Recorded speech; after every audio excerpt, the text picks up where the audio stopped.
वासना के आकर्षण की बात करने से पहले आइए हम जान लेते हैं कि आखिर वासना है क्या चीज़। हालांकि एहसासों के स्तर पर आप वासना से भली प्रकार परिचित हैं, लेकिन एहसासों को देखा या समझा नहीं जा सकता। इसलिए मैं आपके सामने वासना का एक ऐसा रूप प्रस्तुत करूंगा जिसे बौद्धिक स्तर पर समझना आसान हो। आप तो जानते ही हैं, वासना की पहेली एक ऐसी पहेली है जो प्रत्येक मनुष्य के जीवन में आज नहीं तो कल एक समस्या बनकर उभरती है। अब कुछ ही ऐसे लोग होते हैं जो इस ज्वलंत पहेली को सुलझाना जरूरी समझते हैं। उन्हें आध्यात्मिक रूप से जागृत कहा जाता है, बाकी को आप कुछ भी कह सकते हैं। वासना की उत्पत्ति हमारे दैनिक जीवन की इच्छाओं से होती है। वासना अर्थात इच्छाओं में वास करना, अर्थात बार बार कुछ विशिष्ट इच्छाओं के बारे में चिंतन करना ही वासना कहलाता है। अतः हम कह सकते हैं कि प्रत्येक वासना एक इच्छा होती है।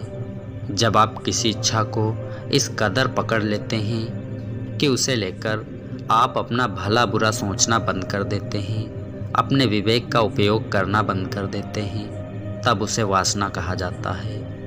अब वो खाने पीने की चीज़ हो या देखने की चीज़ या कुछ करने की हो।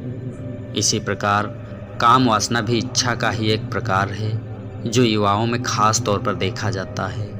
वासना को यदि आसक्ति कहा जाए तो इसमें कोई गलत बात नहीं है। वासना कैसी होती है इसे हम एक कहानी के माध्यम से समझते हैं। एक बार की बात है जब कौत्स ऋषि महर्षि कण्व के आश्रम में तपस्या कर रहे थे। दोनों गुरु और शिष्य अपने सभी कार्य एक साथ ही करते थे। एक दिन गुरु और शिष्य दोनों लकड़ियां लेने के लिए जंगल गए हुए थे। लकड़ियां जुटाते जुटाते उन्हें थोड़ी देर हो गई। अतः महर्षि कण्व ने कौत्स ऋषि को कुछ समय पूर्व आश्रम जाने को कहा। गुरु की आज्ञा को लेकर कौत्स ने अपनी लकड़ियां उठाई और आश्रम की ओर चल दिए। कौत्स जब आश्रम जा रहे थे तब उन्होंने एक अति रूपवती सुंदर स्त्री को मार्ग में चोट से कराहते हुए देखा। कौत्स एक क्षण के लिए रुके और कुछ सोचने लगे। आखिरकार वह अपनी राह को चलते बने। कुछ समय पश्चात उसी राह से महर्षि कण्व भी आए।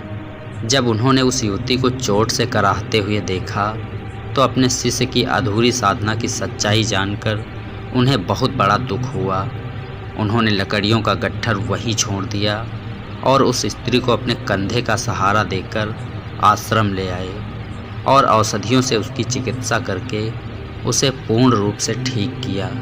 उसके बाद उन्होंने अपने शिष्य कौत्स को बुलाया और कहा, वत्स, जब तुम्हें यह युवती मार्ग में कष्ट से पीड़ित अवस्था में दिखाई दी तो तुमने इसकी कोई सहायता क्यों नहीं की? इसे आश्रम लाकर तुम्हें इसका उपचार करना चाहिए था।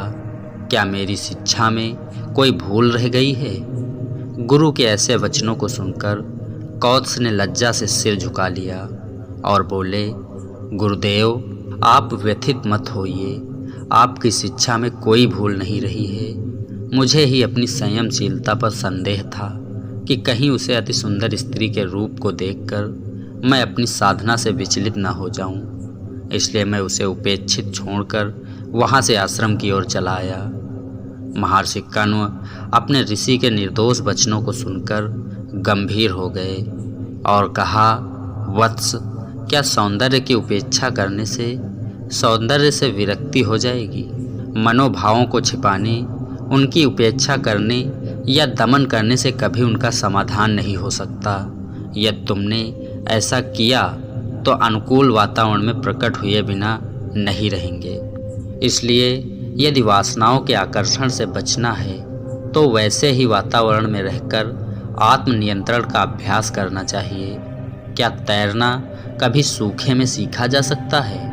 नहीं। तो आत्मनियंत्रण का अभ्यास एकांत में कैसे हो सकता है? इस कहानी से स्पष्ट है कि इच्छाओं का त्याग नहीं बल्कि इच्छाओं के प्रति आसक्ति अर्थात वासना का त्याग होना चाहिए। लेकिन प्रश्न अब भी ज्यों का त्यों ही है। लेकिन किसी भी प्रकार की वासना से मुक्ति पाने का रहस्य यही है जब इंसान के हाथ कोई अधिक महत्वपूर्ण चीज़ लग जाती है तो कम महत्वपूर्ण चीज़ अपने आप छूट जाती है। सोचिए, जब आप बच्चे थे तब आपको खिलौनों से बड़ा प्रेम था, लेकिन क्या आप अब खिलौनों से खेलते हैं? नहीं ना। इसी तरह जिन चीज़ों पर आज अपनी जान छिड़कते हैं, कल उन्हें देखना भी पसंद नहीं करेंगे। यही जीवन की सच्चाई है। इस सत्य और तथ्य को जितना ही जल्दी समझ सकोगे उतना ही अच्छा होगा। इसलिए संयम की राह एक ऐसा राजमार्ग है जिस पर चलकर आप सांसारिक वासनाओं से आसानी से मुक्ति पा सकते हैं। दोस्तों, यह कहानी आपको कैसी लगी कमेंट में हमें ज़रूर बताना। अगर कहानी अच्छी लगी हो तो वीडियो को एक लाइक ज़रूर कर देना।